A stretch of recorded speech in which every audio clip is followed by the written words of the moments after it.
विष्णुवे नमः। आज मैं आप सभी के समक्ष आषाढ़ मास महात्म्य में अध्याय 24 प्रस्तुत कर रही हूँ। इससे पूर्व के अध्याय चैनल पर अपलोड किए गए हैं, चैनल पर जाकर जरूर सुनें तथा अध्याय 24 को सुनने के लिए वीडियो को अंत तक देखें। अध्याय 24 में ब्रह्मचर्य आदि आश्रमों का वर्णन किया गया है। और वे बोले, हे भूपति, बालक को चाहिए कि उपनयन संस्कार के अंतर वेद अध्ययन में तत्पर होकर ब्रह्मचर्य का अवलंबन कर सावधानता पूर्वक गुरु गृह में निवास करे।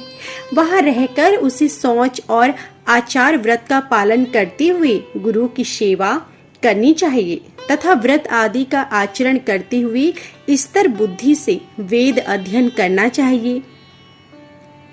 ही राजन, दोनों संध्याओं में एकाग्र होकर सूर्य और अग्नि की उपासना करें तथा गुरु का अभिवादन करें। गुरु के खड़े होने पर खड़े हो जाएं, चलने पर पीछे पीछे चलने लगे तथा बैठ जाने पर नीचे बैठ जाएं। हे नृपश्रेष्ठ, इस प्रकार कभी गुरु के विरुद्ध कोई आचरण न करें।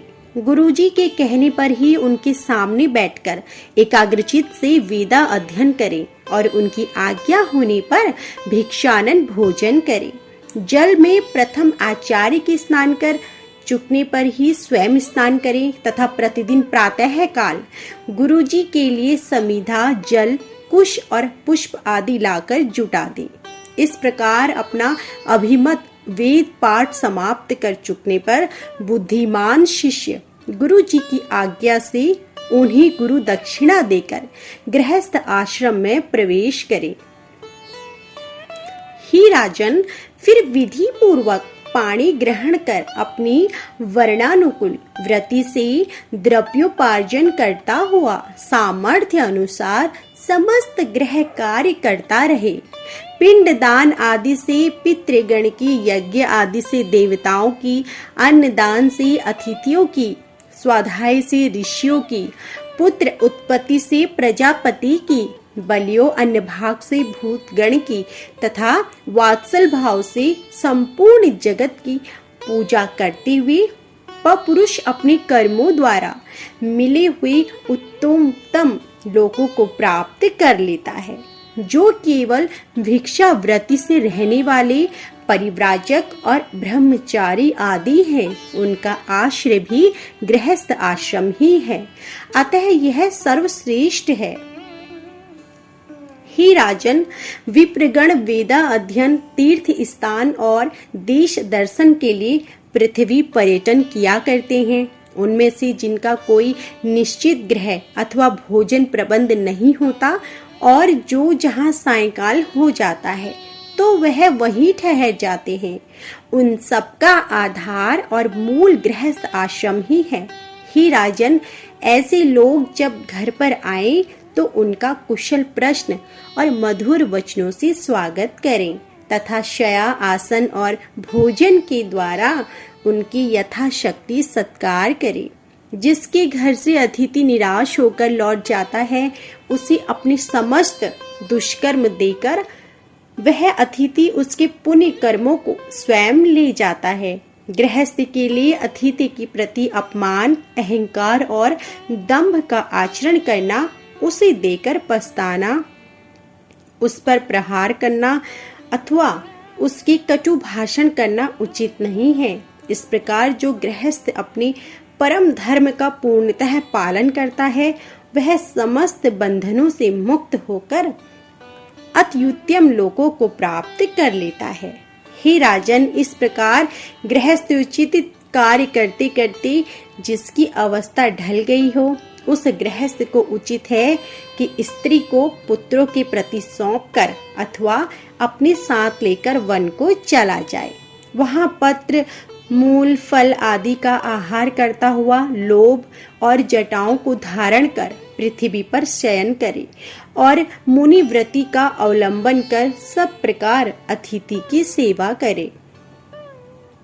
उसी चर्म, काश और कुशाओं से अपना बिछौना तथा ओढ़ने का वस्त्र बनाना चाहिए। हे नरेश्वर, उस मुनि के लिए त्रिकाल स्नान का विधान है। इसी प्रकार देव पूजन, होम, सब अतिथियों का सत्कार, भिक्षा भी उसके विविध कर्म हैं। हे राजन, वन्य तौल आदि के शरीर में मलना तथा शीतोष्ण सहन करती हुई तपस्या में लगे रहना उसका प्रशक्त कर्म है। जो वानप्रस्थ मुनि इन नियम कर्मों का आचरण करता है वह अपने समस्त दोषों को अग्नि की समान भस्म कर देता है और नित्य लोकों को प्राप्त कर लेता है। हे नृप, पंडित गण जिस चतुर्थ आश्रम को भिक्षु आश्रम कहते हैं, अब मैं उसके स्वरूप का वर्णन करता हूँ, सावधान होकर सुनो।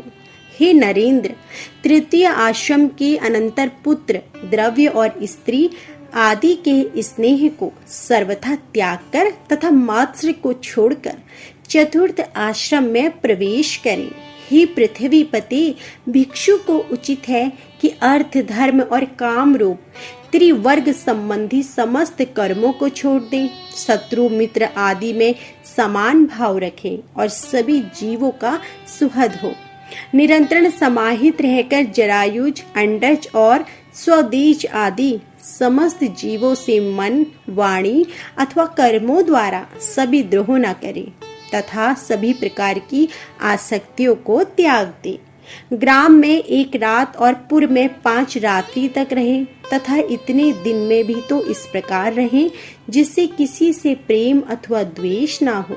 जिस समय घरों में अग्नि शांत हो जाए और लोग भोजन कर चुके हो, उस समय प्राण रक्षा के लिए उत्तम वनों में भिक्षा लेने के लिए जाएं। परिव्राजक को चाहिए कि काम, क्रोध तथा तर्प, लोभ और मोह आदि समस्त दुर्गुणों को छोड़कर ममता शून्य होकर रहे। जो मुनि समस्त प्राणियों को अभय दान देकर विचरता है, उसको भी किसी से कभी कोई भय नहीं होता। जो ब्राह्मण चतुर्थ आश्रम में अपने शरीर में स्थित प्राण सहित जठराग्नि के उद्देश्य से अपने मुख में भिक्षानन रूप हवि से हवन करता है, वह ऐसा अग्निहोत्र करके अग्निहोत्रियों के लोकों को प्राप्त हो जाता है। जो ब्राह्मण ब्रह्म से भिन्न साथी मिथ्या है, संपूर्ण जगत भगवान का ही संकल्प है, बुद्धि योगी से युक्त होकर यथा विधि आचरण करता हुआ उस मोक्ष आश्रम का पवित्रता और सुख पूर्वक आचरण करता है, वह निरी बंधन अग्नि के समान शांत होता है और अंत में ब्रह्मलोक को प्राप्त करता है। जात कर्म, नामकरण और विवाह संस्कार की विधि का वर्णन। सगर बोले, हे द्विजश्रेष्ठ, आपने चारों आश्रम और चारों वर्णों की कर्मों का वर्णन किया। अब मैं आपके द्वारा मनुष्यों के कर्मों का वर्णन सुनना चाहता हूँ। और ये बोले, हे राजन, आपने जो नित्य नैमित्तिक आदि क्रियाकलाप के विषय में पूछा, सो मैं सबका वर्णन करता हूँ, एकाग्रचित होकर सुनो। पुत्र के उत्पन्न होने पर पिता को चाहिए कि उसकी जात कर्म आदि सकल क्रियाकांड और आभूतिक श्राद्ध करे। हे नरेश्वर, पूर्वाभिमुख बिठाकर युग्म ब्राह्मणों को भोजन कराएं तथा द्विजातियों के व्यवहार के अनुसार देव और पितृपक्ष की तृप्ति के लिए श्राद्ध करें। और हे राजन, प्रसन्नता पूर्वक देवी तीर्थ द्वारा नांदी मुख पितृगण को दही, जौ और बद्री फल मिलाकर बनाए हुए पिंड दे अथवा प्रजापत्य तीर्थ द्वारा संपूर्ण उपचार द्रव्यों का दान करें। इसी प्रकार समस्त व्रती कालों में भी करें। तदंतर पुत्र उत्पत्ति के 10वें दिन पिता नामकरण संस्कार करें। पुरुष का नाम पुरुषवाचक होना चाहिए, उसके पूर्व में देववाचक शब्द हो तथा पीछे शर्मा, वर्मा आदि होनी चाहिए। ब्राह्मण के नाम के अंत में शर्मा, क्षत्रिय के अंत में वर्मा तथा वैश्य और शूद्रों के नाम में क्रमशः गुप्त और दास शब्दों का प्रयोग होना चाहिए। नाम अर्थहीन, अविविहित, अपशब्द युक्त, अमांगलिक और निंदनीय न होना चाहिए तथा उसके अक्षर समान होने चाहिए। तदंतर उपनयन संस्कार हो जाने पर गुरु गृह में रहकर विधि पूर्वक विद्या अध्ययन करें। हे भोपाल, फिर विद्या अध्ययन कर चुकने पर गुरु को दक्षिणा देकर गृहस्थ आश्रम में प्रवेश करने की इच्छा हो तो विवाह कर ले। यह दृढ़ संकल्प पूर्वक नैष्ठिक ब्रह्मचर्य ग्रहण कर गुरु अथवा गुरु पुत्रों की सेवा करता रहे अथवा अपनी इच्छा अनुसार वानप्रस्थ या संन्यास ग्रहण कर ले। हे राजन, पहले जैसा संकल्प किया हो वैसा ही करें। यदि विवाह करना हो तो अपने से तृतीयांश अवस्था वाली कन्या से विवाह करें तथा अधिक या अल्प केश वाली अथवा अति सांवली या पांडु वर्णा स्त्री से संबंध न करें, जिसके जन्म से ही अधिक या न्यून अंग हो, जो अपवित्र रोम युक्त अकुलीना अथवा रोगिणी हो, उस स्त्री से पाणी ग्रहण ना करें। बुद्धिमान पुरुष को उचित है कि जो दुष्ट स्वभाव वाली हो, कटु भाषणी हो, माता अथवा पिता के अनुसार अंगहीना हो, जिसके मूछों के चिन्ह हो, जो पुरुष से आकार वाली हो, उससे विवाह ना करें। जिसकी जंघाओं पर रोम हो, जिनकी गल्फ ऊंची हो तथा हंसते समय जिसके कपोलों में गड्ढे पड़ते हो, उस कन्या से विवाह ना करें।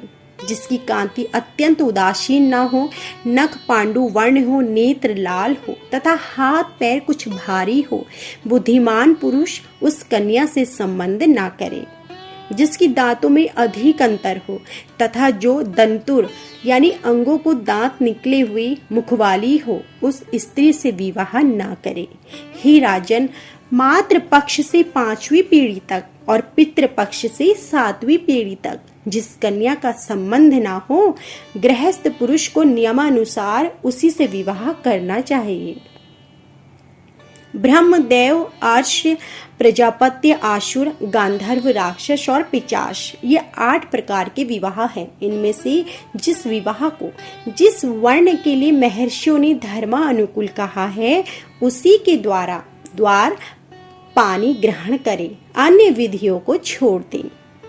इस प्रकार सहधर्मिणी को प्राप्त कर उसके साथ गृहस्थ धर्म का पालन करें, क्योंकि उसका पालन करने पर वह महान फल देने वाला होता है।